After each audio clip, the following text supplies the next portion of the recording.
Okay, everybody, I wanted to talk today about the story of Joseph and how it clearly relates to the descent of Anana.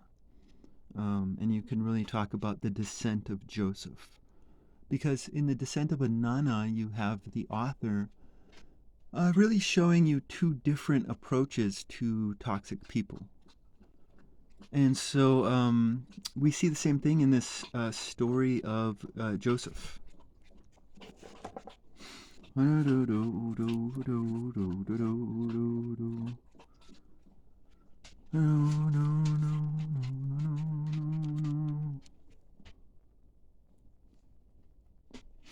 Okay, so the first thing we see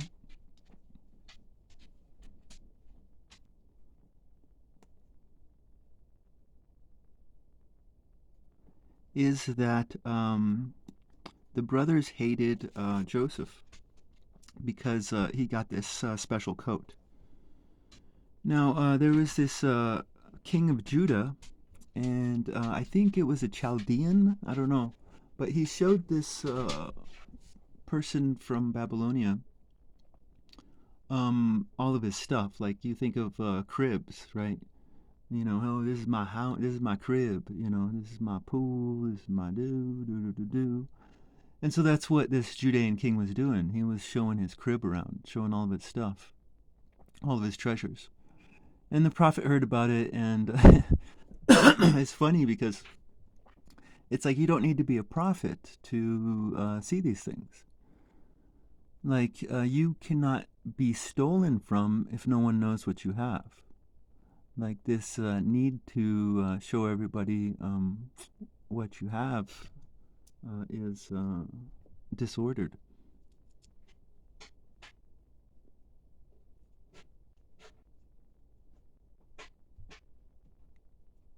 And so it's like natural. I mean, if you show a Chaldean your special jewels, then you know a few years later you'll be dead and your jewels will be missing, right? So you don't need to be a prophet to see that. You don't need to talk to God to see that stuff. And so you know the same thing's going on here. It's a little different because Joseph isn't showing this stuff. You know, it's the father who's really messing up here.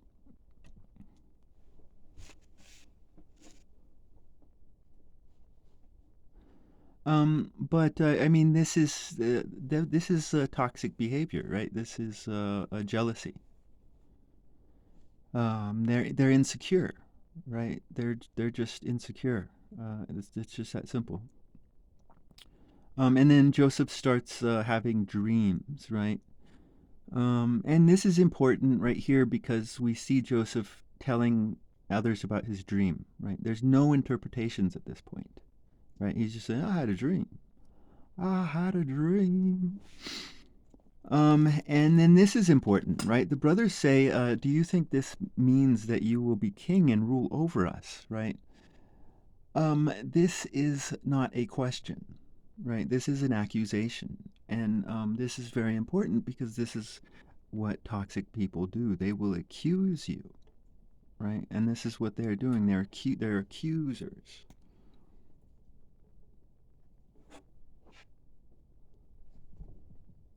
Right, because they have to destroy your name to before they attack you physically, right? Like right now, the news is talking smack against the American people, right? So before you attack them physically, you have to destroy their name, and that's what's happening here, right? So that it's like, I mean, people we get toxic people wrong because of Hollywood, right? Because the evil man in Hollywood has an evil face and he does evil things. But we don't see that here, nor do we see that in real life, because everybody puts on a virtuous face, right? I mean, these men are fighting against tyranny. They're fighting against a dictator. And that's the accusation, right?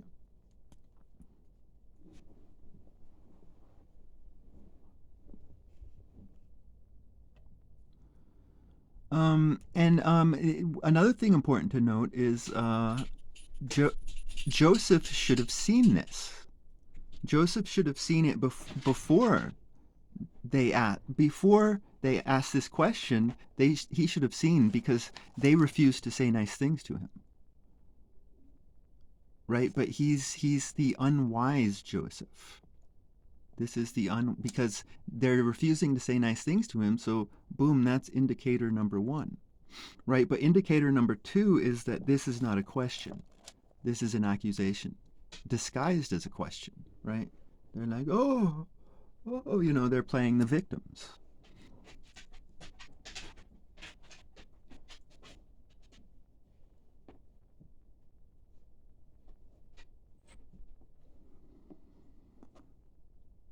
Um, Even his father criticizes him, right? Over the dream. And Joseph, again, he's not explaining this dream at all. He's just, hey, I have this dream, and this is what it was. And how can the father? Moses is really critical of Jacob. Jacob, you think about Abraham, and then Abraham comes along, and then he dies, and things start to slowly go downhill. Right, so Joseph is like a new high priest that's going to set the Jewish people on the better road, on the better path. Because Jacob clearly is doing a bad job here.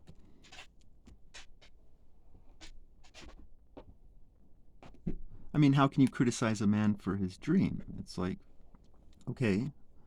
And he never said that. Do you believe your mother, your brothers, and I will bow down to you? You know?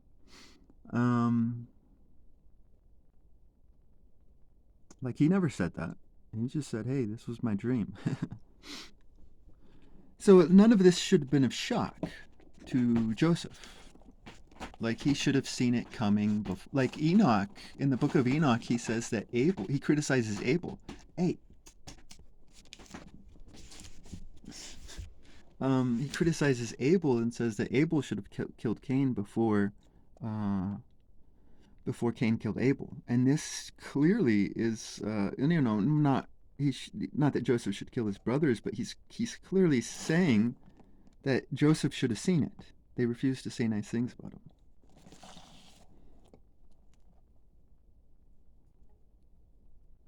But this is the Joseph before he gains wisdom, right? He is righteous, and this is why God loves Joseph. He is a righteous man, but he's also innocent. He's not condemning of others. He's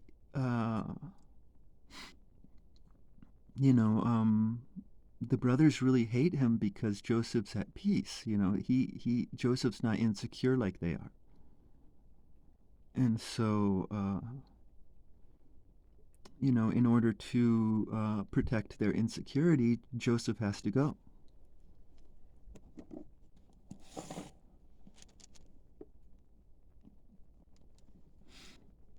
No.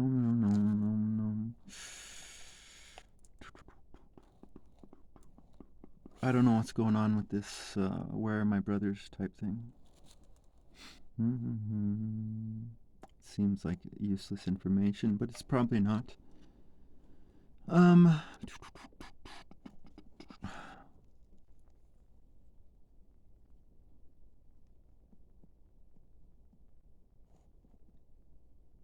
Right, so they're fighting for justice, right? They're trying to show that his tyrannical dreams are not true, right? So this is a just thing that they're doing, and they try to just themselves later by saying that by selling him, we're not guilty of killing him, right? But these are men who are putting on a face, a false face, right? They have a false idol in their hearts, right? This is false justice.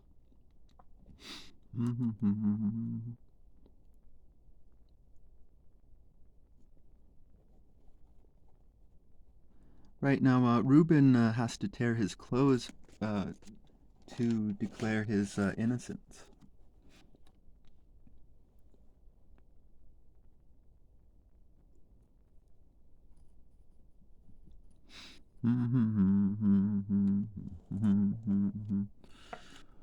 Okay, and then Joseph gets into Egypt, and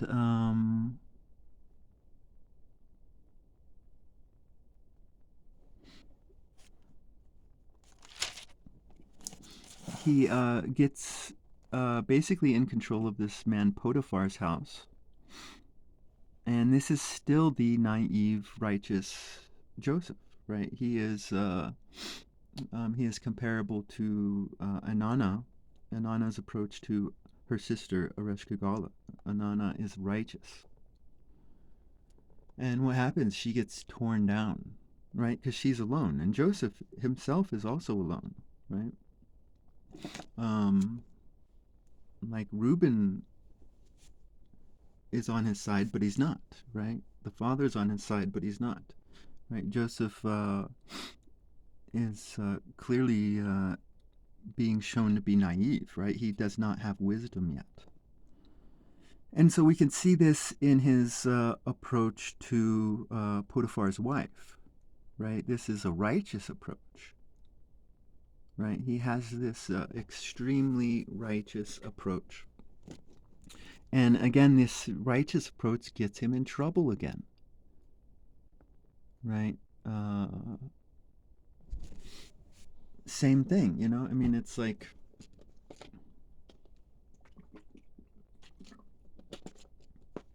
he's alone, and Potiphar's wife knows that. So she plots and, destroys his name and then destroys him. No, by bearing false witness, right? Which is going to come in later. No. So yeah, no, we clearly have Joseph, the righteous man, and he gets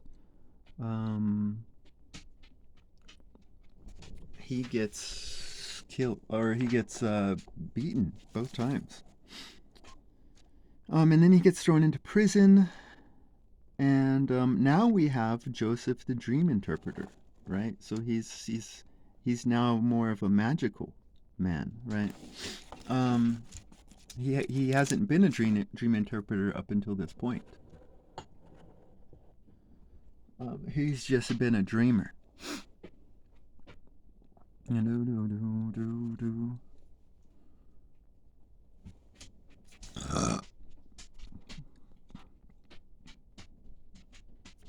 But here we have something different coming out of Joseph's mouth, right? He's talking to the baker and the winemaker, and he says, "But when you are free, remember me. Be good to me and help me. Tell Pharaoh about me so that I can get out of this prison.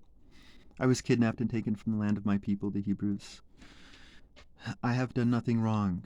I should not be in prison," right? So he is now scheming, right? He is scheming. He is trying to get favors. This is about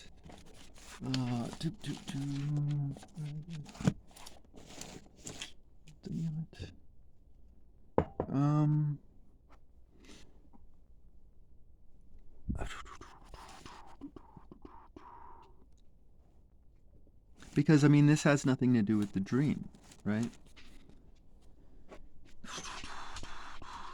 But it gets more interesting, right? It's because he gets in front of the Pharaoh.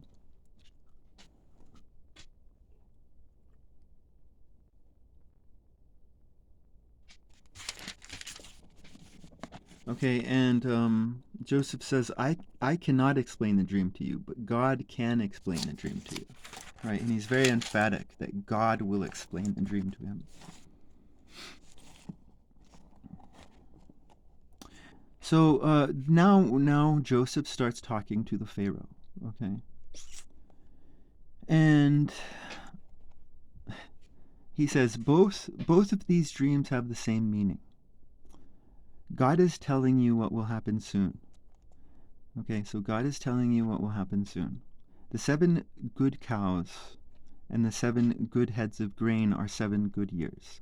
And the 7 thin, sick-looking cows and the 7 thin heads of grain mean that there will be 7 years of hunger in this area.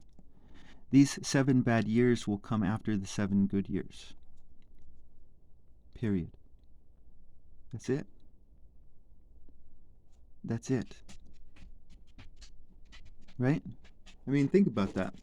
That's it. That was the dream. And he did his job. He interpreted the dream. Period. Joseph, shut your mouth. But he's not going to shut his mouth. He says, God has shown you what will happen soon, right? And this is a repetition. God is telling you what will happen soon.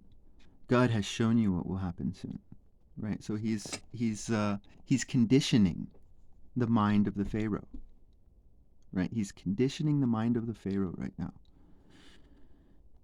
He will make these things happen just as I told you. More conditioning, okay? For 7 years there will be plenty of food in Egypt, okay? That's a part of the dream, so he's doing his job there. But then there will be 7 years of hunger. The people will forget how much. Okay, so boom, yeah. He's interpreting the dream. The people will forget how much food there had been in Egypt before. This famine will ruin the country. It will be so bad that the people will forget what it was like to have plenty of food. I mean, he's starting to get a bit dramatic here, right? Some of this stuff has nothing to do with the dream, right? He's like, oh, the people, it's like the people are going to panic. The people are going to be afraid. The people are going to be scared. And this is more conditioning. Pharaoh, you had 2 dreams about the same thing. And here we go again. That means God wanted to show you that he really will make this happen. And he will make it happen soon, right? This is, I mean, Madison Avenue people, listen to me. It's very clear. You have 3 conditioning statements there. The first one is a sentence, and then there's 2 conditioning sentences, and then there's 2 more here. That means God wanted to show you that we'll make this happen, and he will make it happen soon, right? He's putting suspense in. Okay, so now here's the funny part, right? So, right? Thus, therefore, right? This is Joseph, the man with the word so in his mouth. Pharaoh, you should choose a wise, intelligent man and put him in charge of Egypt. Okay, this has nothing to do with the dream now. Okay, so he's already conditioned the Pharaoh to think that everything he's saying is coming from God. But this part of Joseph's speech isn't coming from God, right? He says, you should choose a wise, intelligent man and put him in charge of Egypt. Then he goes on to explain what that man should do. Hint, hint. Hey, Pharaoh. I mean, he's manipulating the mind of the Pharaoh. And he's very clearly doing this. This is Joseph as Kar-ur, right? Because he says right here, right? Pharaoh, this food will be under your control. Well, no, that's not true. That's a lie. Okay, Joseph has now become a liar. Okay, Joseph later on will bear false witness against his brothers. I mean, I've heard some people say that there are some Jews who say, well, you can break the law against Gentiles but not Jews. I don't know if that's true or if that's just, anti-Semitism or what. But this is Joseph breaking the law against a fellow Jew. And he's clearly lying to the Pharaoh here. Because the person who is collecting all the food, who is determining the percentage of who says 1/5? Like, did God say 1/5? I mean, maybe he did. I don't know. I don't think so. Well, let's see a 5 there. I mean, this is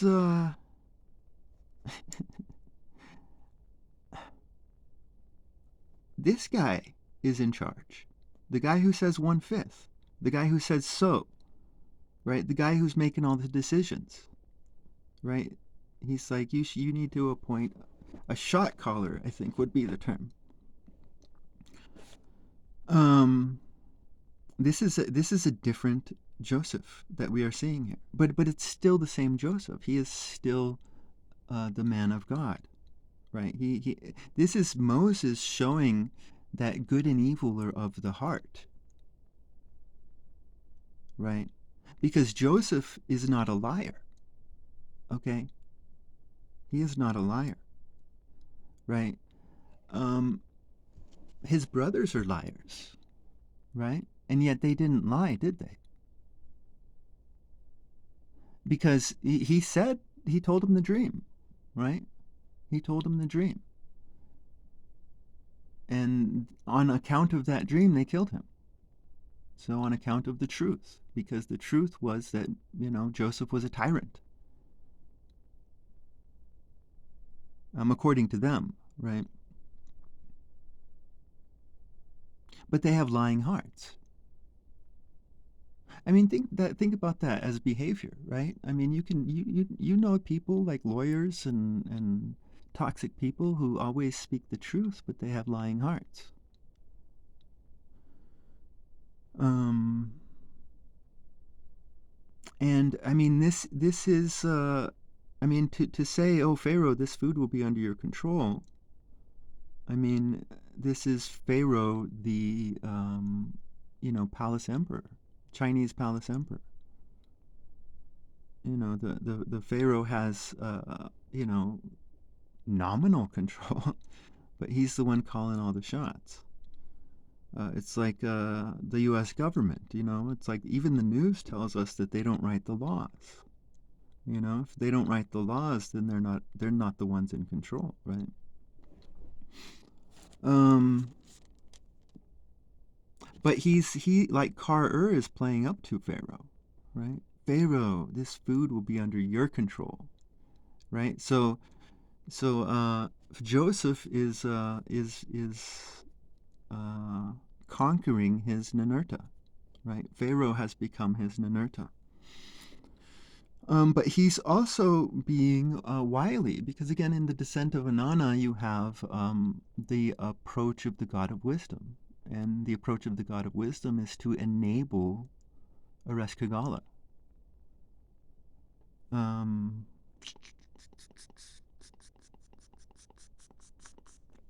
but the God of Wisdom also himself has a good heart, because he sees Ereshkigal's behavior as toxic and bad, and he doesn't want anything to do with it. But he kind of puts on his own toxic behavior to like disguise himself. Like this is Joseph the ninja, right? But he still has a good heart, and so God loves him and makes him successful, even though his will is now a will that is breaking the law. I mean, he bears false witness against his brothers. Like, that's not cool. But Joseph has a good heart, and I think I need to make another video, because this is also about purifying your household, and we need to discuss why, or what's going on with him and his family. But yeah, we'll do a second video on this.